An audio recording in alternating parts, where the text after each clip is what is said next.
everybody? Welcome to the Comic Hero Talk podcast. This is the official Comic Hero Talk podcast for this YouTube channel, and I am none other than your host, Jacob Bartley.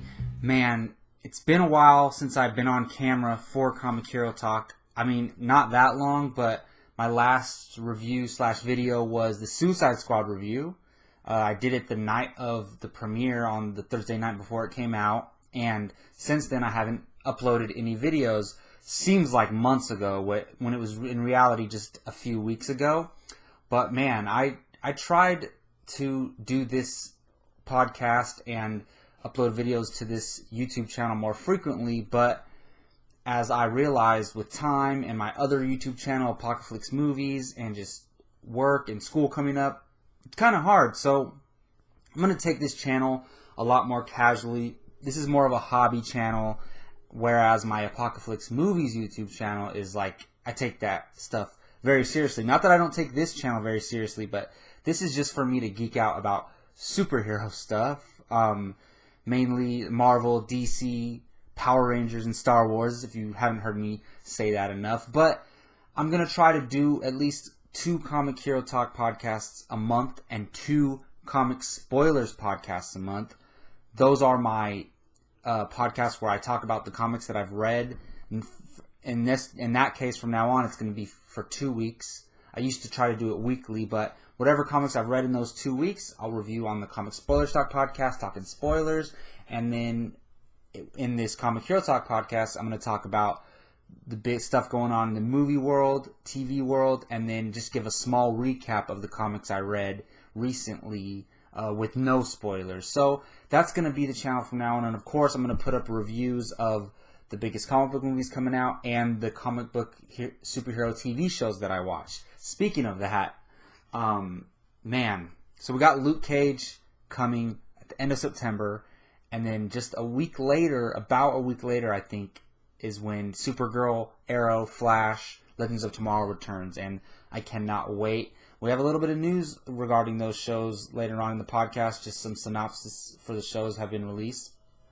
But I cannot wait for those shows to return, and I cannot wait for Luke Cage.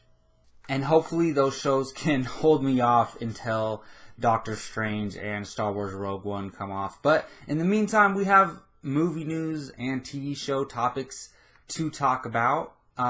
Like I said, this podcast, I cover some of the big movie, not necessarily news stories. I do talk big news stories, but whatever's going on in the movie world regarding superhero movies, whether it's controversy, trailers, news, castings, anything. Now, there hasn't been any big news to drop lately, but I do have some interesting topics to talk about. So we're going to first dive into the movie world, then the TV, then comics, like I said. All right, enough explaining. Let's jump right into it. So, yeah, Suicide Squad. Man, my first topic. I'm going to get into some spoilers for Suicide Squad. Now, I put up my review a few weeks ago, and it was non-spoilers, and I said I was going to do a spoilers review. I'm not going to do an official spoilers review, but I am going to talk spoilers, get into some deep discussion on it on this podcast. So warning, I'm sure if you're watching this podcast, if you follow YouTubers who talk about superheroes, you've seen Suicide Squad. But warning, if you have not seen Suicide Squad, I'm going to talk spoilers. Alright, you've been warned. Now, the movie has caused a lot of controversy. Man, between Batman v Superman and Suicide Squad, I think WB DC is getting the most controversy this year as far as movies go. I mean, that's without question. So, it's crazy because both of these movies came out, got poor critic ratings, pretty good fan ratings, and it's a never-ending story. Like, people, oh, what's wrong with the DC universe? Oh, we're looking forward to the next movie, and Wonder Woman looks great, so now we're in the same boat. Disappointing movie that came out recently in Suicide Squad, and now we look forward to Wonder Woman. Is Wonder Woman going to save the DC universe? That's the big question, but I'll talk about that at the end of this topic, but let me just talk about Suicide Squad in general. Now, the first night I saw it, I liked it. I had big problems with it, though. I talked about Enchantress, her and her stupid freaking brother. Now, the thing is, I liked Enchantress, and if you've seen the movie, you know what I'm talking about. I like her until she becomes the big bad guy, until she goes and resurrects her brother, and they start wrecking the town and creating their big plan. Even though I kind of like the movie more than the first time I saw it, it's just, it always gets me like, what the hell were they thinking? Now, I'm not here to bash on Suicide Squad. There's certain elements that I love about it. Now, for me being able to think about the movie, I've seen it 3 times now. The second time I saw it, I realized how much I actually loved it. Because I love certain elements in this movie a lot. And what are those things? Say them again. Will Smith is Deadshot and Margot Robbie is Harley Quinn. Now, this might be what everyone's saying they like, but I'm not just jumping on that bandwagon. I genuinely love these characters, and I think both actors gave a great performance in their respective roles. Great. And for me, a big thing, I've been realizing this, like, no matter what, like, whatever the property is, you know, even if the movie or the TV show is not necessarily good, I fall in love with characters. For example, like, Supergirl is not a great show, but I love the character of Supergirl.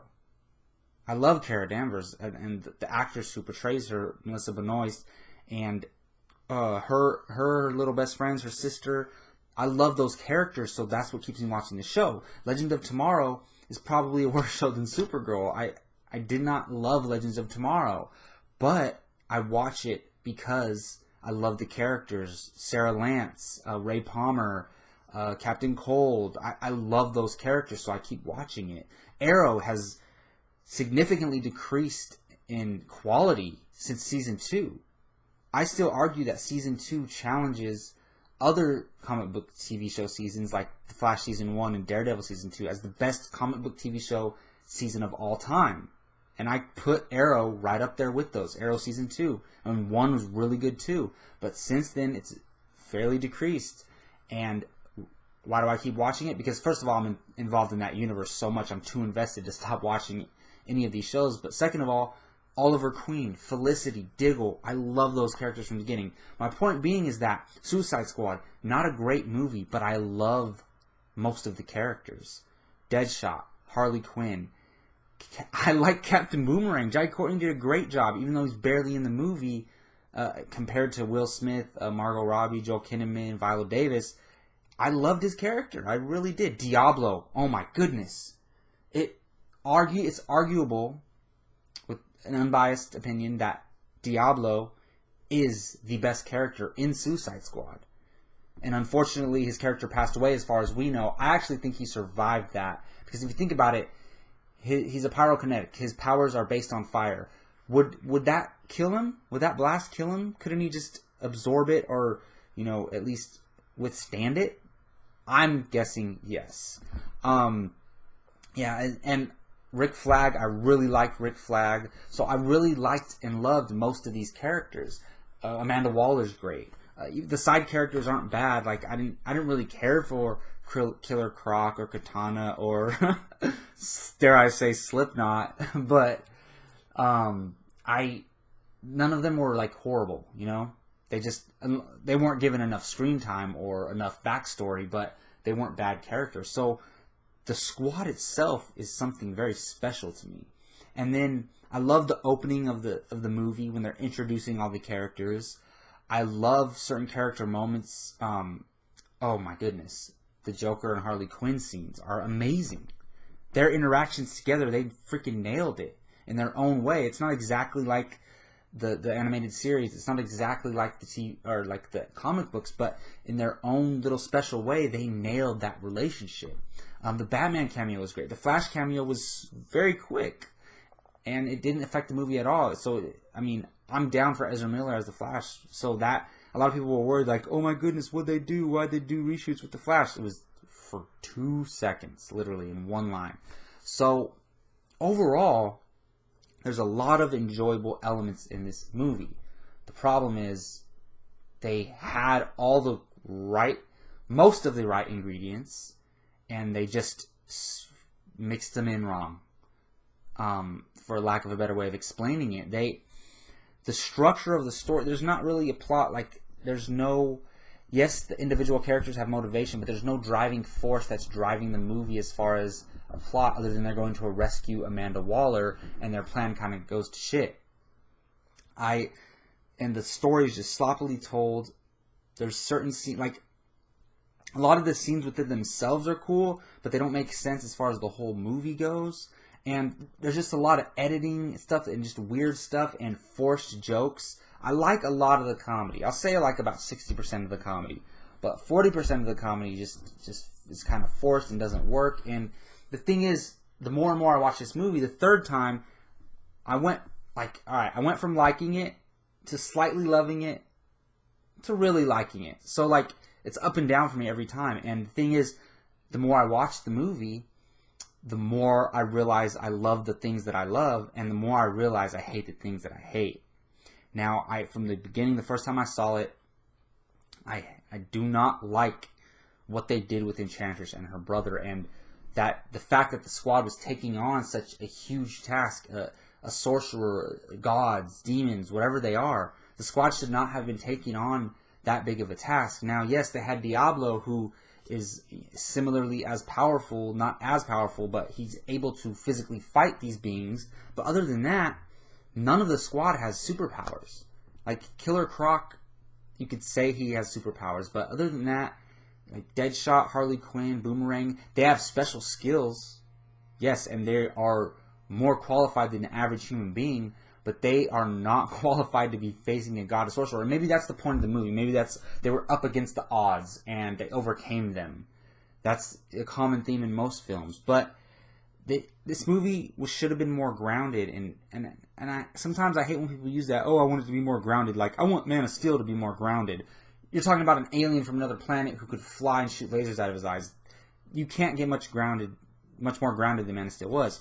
But with Suicide Squad, you could, because you don't have so many superpowered beings. Now, I've heard this thrown around online. This is not my original idea. Other people have said it, but they should have been taking on the Joker. And it should have been like I don't want to say a psychological thriller, but like a crime drama thriller with the Joker playing games and setting up a plot device to get the squad out of the prison in order to get Harley Quinn back.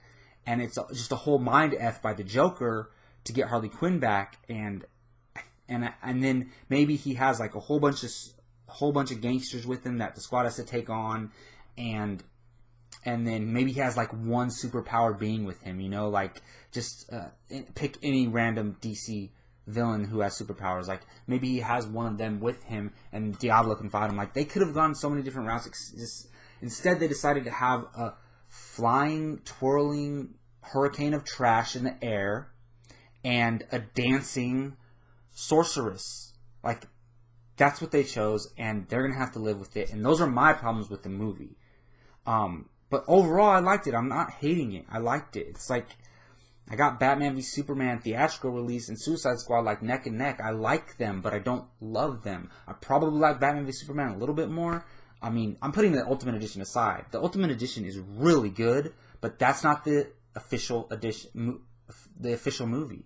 I have to, when I look back at 2016 and I'm talking about the best movies of the year, comparing them to the lesser movies of the year, I'm going to consider the theatrical release of Batman v Superman. Same thing goes for Suicide Squad if they end up releasing a director's cut or something.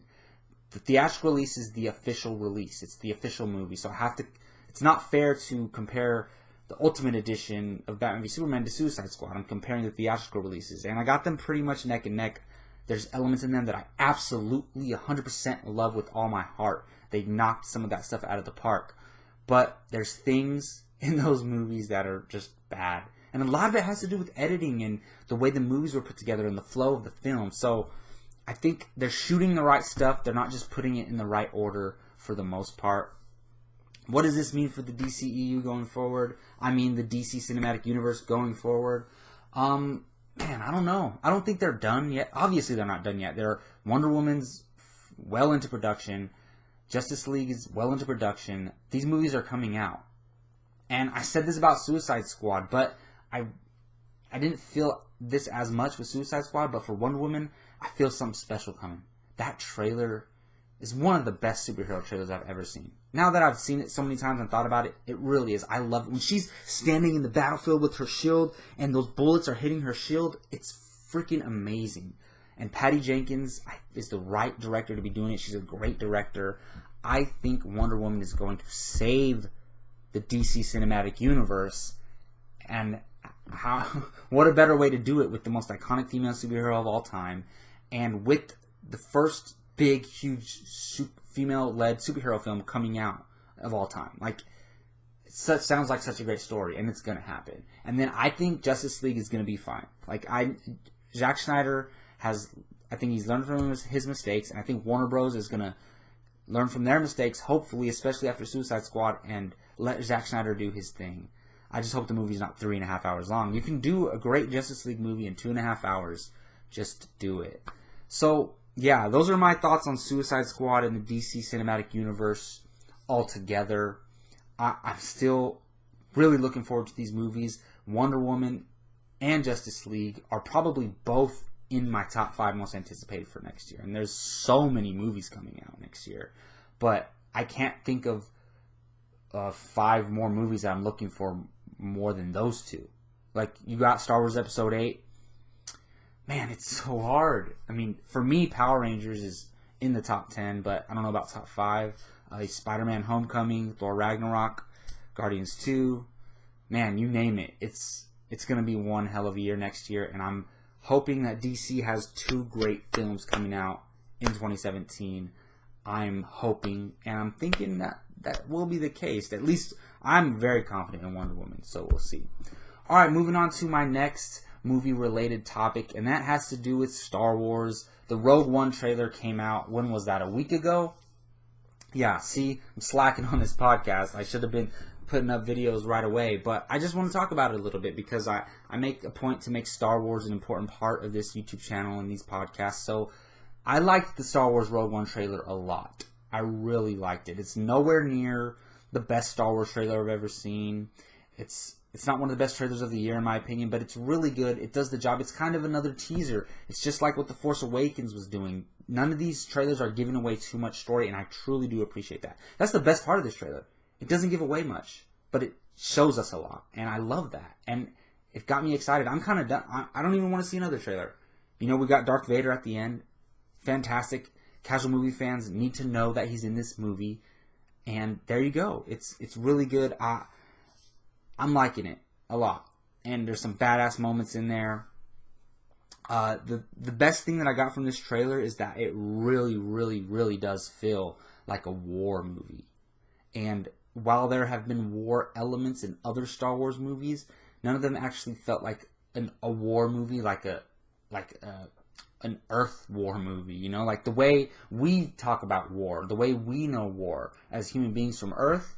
That's how Star Wars Rogue One feels. And if they can capture that feeling and make it relatable to human beings on Earth, even though it's in a galaxy far, far away, I think Rogue One is going to be something truly, truly special. And this trailer kind of capitalizes on that. So I'm really looking forward to it. Really good trailer, and I can't wait. All right, well, those were the 2 big movie-related topics that I wanted to talk about. Now I have 2 TV-related topics that I want to talk about. Sometimes there's going to be more, sometimes there's going to be less, but for this podcast, this is mostly stuff I just wanted to catch up on since there's not a lot of stuff going on in the news right now. Now, a few weeks ago, we got the Luke, I mean, it might have been probably a week less than that. It was probably like 5 days ago, but my time is all messed up. We got the first official full-length Luke Cage trailer, and man, this looks badass. Now, as far as the Netflix Marvel TV shows go, I loved Daredevil Season 1. I loved Jessica Jones Season 1 even more, and then I loved Daredevil Season 2 even more than that. So they just keep getting better and better and better. And I mean, I'm not sure. I don't think Luke Cage is going to top Daredevil Season 2. That's something very special. If it does, holy crap, look out. But I do think it's going to be something really good. It looks awesome. It's its own little side pocket world within this Marvel Netflix universe, which obviously, you know, lives in the bigger Marvel Cinematic Universe. But I love the feel of it, like the streets, hitting the streets, and yeah, he's a different kind of superhero, and I really liked his character in Jessica Jones. He was in it. He served a great purpose. Mike Coulter portrays the character very well. I love how calm he talks. Like, he's like, I'm just getting started. Like, he's very calm in everything he does. So I'm liking the Luke Cage trailer. It looks awesome, and I cannot freaking wait. I'm going to review the show on this YouTube channel for sure. Not sure. I think I'm gonna like watch 3 episodes, review those 3, and then watch another 3, review those 3. I don't want to do like how many 13 different reviews. Maybe I will, and then I'll do an overall like spoilers discussion of the whole series once it's done. So look out for that. Probably going to be me and Gio Ramos from Apocalypse Movies. All right, moving on to some DC TV shows. Now I said earlier that the CW, I call it the Arrowverse. I mean, I didn't coin that, but a lot of people call it the Arrowverse. They released synopsis for all 4 shows. Now, I'm not going to read all 4 synopses. You can go check them out on ScreenRant.com. I'll try to throw the link to that article in the description. Yeah, I go to ScreenRant for a lot of stuff. Check them out. For the most part, they're really good, other than when they spoil movies in their titles. But that's a talk for another day. But I love ScreenRant still. Don't get me wrong. But I'm just going to talk about a few things that stood out to me in some of the synopsises. Now, all 4 of them are very generic. Like, basically, a superpowered woman deals with her dual identity of being a woman and a superhero. Like, stuff like that for Supergirl. But, like, they literally say that in a little bit of different words. But yeah, the Supergirl thing interests me because it points out that, in the synopsis, it points out that she's no longer Kat's assistant. Now, I read an article a month ago, and the fact that that switched networks from CBS to the CW means they shoot somewhere else. Now, I think they shot Supergirl in LA, and they shoot all the CW shows in Canada. Might be the other way around. I'm not sure, but nevertheless, the actress who plays Kat, Kara's boss, she wasn't going to be able to shoot because of the change of location. So there was some rumors going around that she might not be in season 2. They came out and said she is going to be in season 2, but in a limited role. And it makes sense for the way season 1 ended, because she got a promotion. She's not going to be directly working like Kat's assistant. She's going to be working for Kat's company still. So it makes sense. I've grown to like Kat, actually. See, when I was talking earlier how I like all the supporting characters, add Kat to that list. I really like her. I think she serves an important role in Kara's life. She humanizes and brings Kara down to earth. So I really do like Kat, and I'm glad she's going to be there in a limited role. I'm kind of upset that she's not going to be in it as much as she was, but we'll see. Maybe they can find a way to fix that. Alright, sorry if you hear a little background noise. I had to turn on the AC. It is so hot here in California, Sacramento, California. It is freaking hot even at 10:42 at night. So had to turn the AC on a little bit. Apologize for the background noise. But yeah, back to the DC CW universe. Yeah, I'm looking forward to Supergirl a lot. I hope the CW can improve on the season 1 from the CBS. Now, Arrow is the show I'm most worried about, because now if I had to predict, I would say Legends is going to be the lowest show in quality, and then probably then Arrow, then Supergirl, then I think Flash is going to be the best it has been for the past 2 seasons.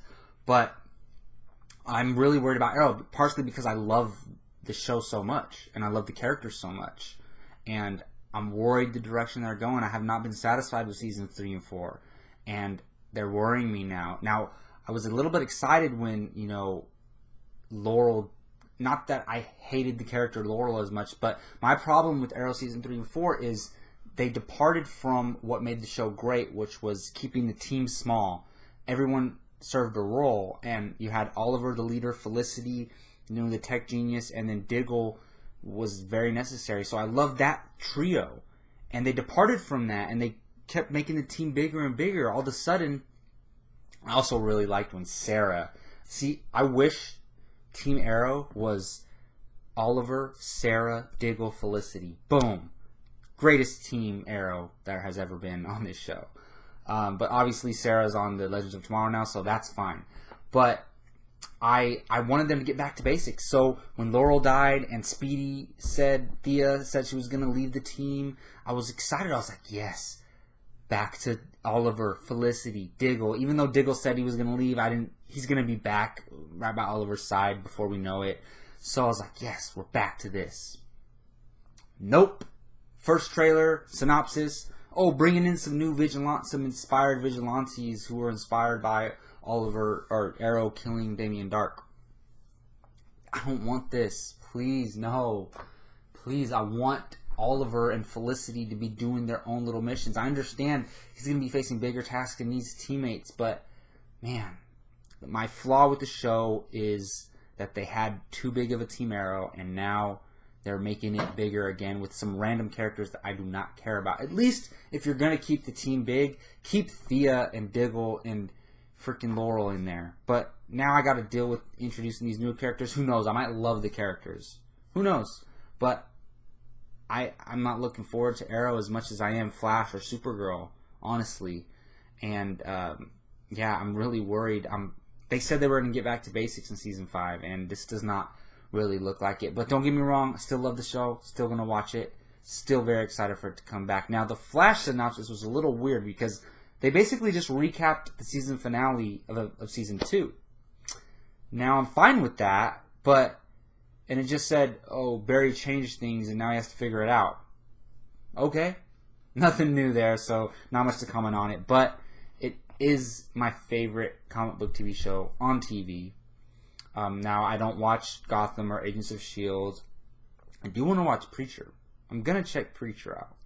But, yeah, as far as the shows that I watch, Flash is the best. I mean, Daredevil. But I don't know, it's so hard comparing a Netflix show that all the episodes released right away to a network TV show. It's really hard to compare them, but you can compare them. I just have Flash slightly above Daredevil, but Daredevil is amazing. Amazing. So let's move on to the Legends synopsis, if you want to call it that, or the Legends novel, you could say. No, just kidding, but the synopsis is freaking long. Look at that article I'm telling you about on screen right now. It's like 3 or 4 paragraphs long. Definitely not going to read it. And they just give way too much information. Just give 3 lines. The team is scattered across the timeline. This character has to go find them all to face a new threat. Boom. That's all you had to say. Instead, there's all this unnecessary information. Again, as far as anticipation goes, I got The Flash, number 1. Supergirl, number 2, mostly because I didn't even talk about this. Superman's going to be in it. Superman's going to at least be in 2 episodes to open the season, so that's freaking exciting, and that definitely raises my anticipation, but also because it's moved to CW, and I'm excited to see how CW handles the Supergirl show. And then I'll probably put Arrow Season 5 at number 3 because I love Oliver and Felicity and Diggle, so that's enough. And then Legends at the bottom, but I'm really looking forward to Legends too. Like I said, Sarah, Ray, Leonard Snart. Hopefully he's not really dead. Even if he is, they can go to any time era and pull him back. So with this show, it doesn't matter. With this whole universe, anyone is safe, which is a flaw. But if one of your favorite characters dies, they can always come back. All right, well, moving on to the last segment of the Comic Hero Talk podcast, and that is This Week in Comics. Now, I'm shooting this on Tuesday night.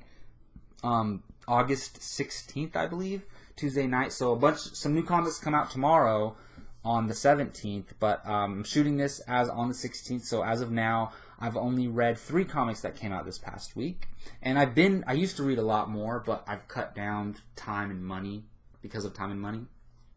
But I'm really loving the stuff that I am reading.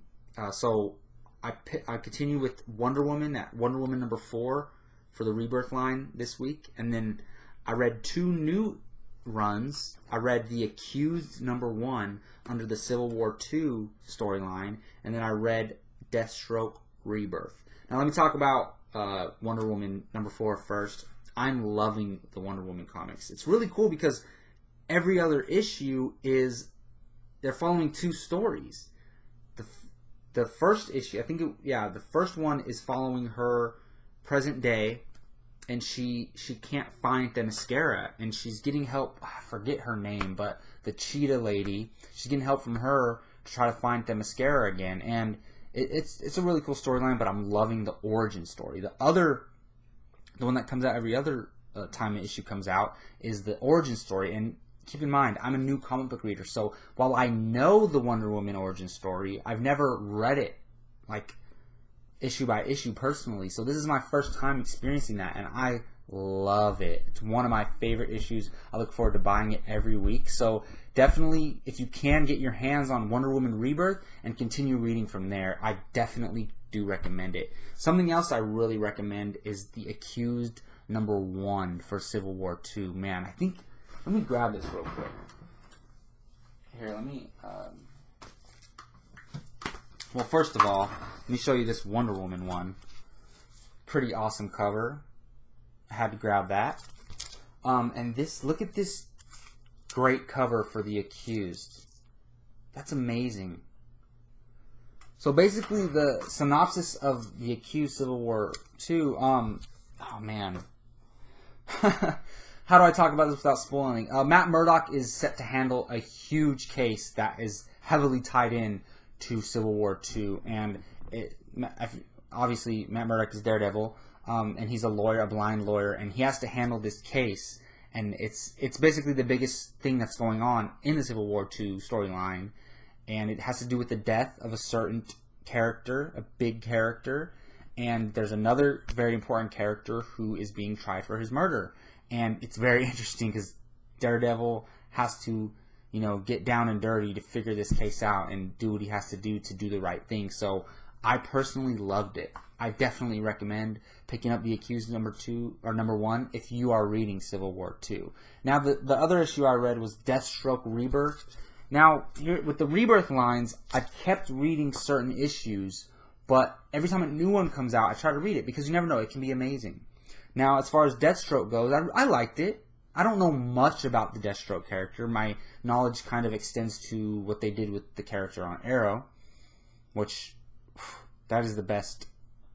Man, again, I keep stopping myself because I'm remembering Kingpin from Daredevil, and Punisher's not a villain, but Kingpin from Daredevil might be the best comic book TV villain, but Deathstroke from Arrow season 1 and 2 is right up there, might be the best. So yeah, I was interested in reading Deathstroke. I didn't love it, but I liked it. Maybe not enough to buy the next issue, but maybe because I want to learn about Deathstroke. So yeah, if you're interested in the Deathstroke character, definitely pick it up for sure. But if you're on the fence about it, I mean, it's not a must buy, but it is a good read. I liked it. But I definitely recommend Wonder Woman #4 and The Accused #1. Pick those up if you get the chance. Alright, well, thank you all for joining me on this episode of the Comic Hero Talk podcast. If you are a regular watcher / listener, I apologize for the sporadic releases of my videos. This is not my career. I don't get paid to do this. This is a hobby. So it's just something I do when I have time, but I am going to try to keep up with it. Like I said, at least 4 podcasts a month, 2 Comic Hero Talk, talking movie news, TV news, 2 Comic Spoilers Talks, talking spoilers on comics, and then movie reviews, TV show reviews. My Power Rangers Season 1 Part 2 should be up in the next couple weeks sometime. And then I'm going to do the Luke Cage coming up pretty soon, and then when all the CW shows come back, I'm going to do reviews for all the shows. So check that out. The way I think I'm going to do it is I'll do an individual review for each episode, and then maybe at the end of the week, I'll do like a podcast that talks about what's going on in the Arrowverse. Like, how does episode 2 of Supergirl affect episode 2 of Arrow? And just like, kind of like we're talking about the Marvel Cinematic Universe, but it's this CW TV show universe. So I'm excited for that.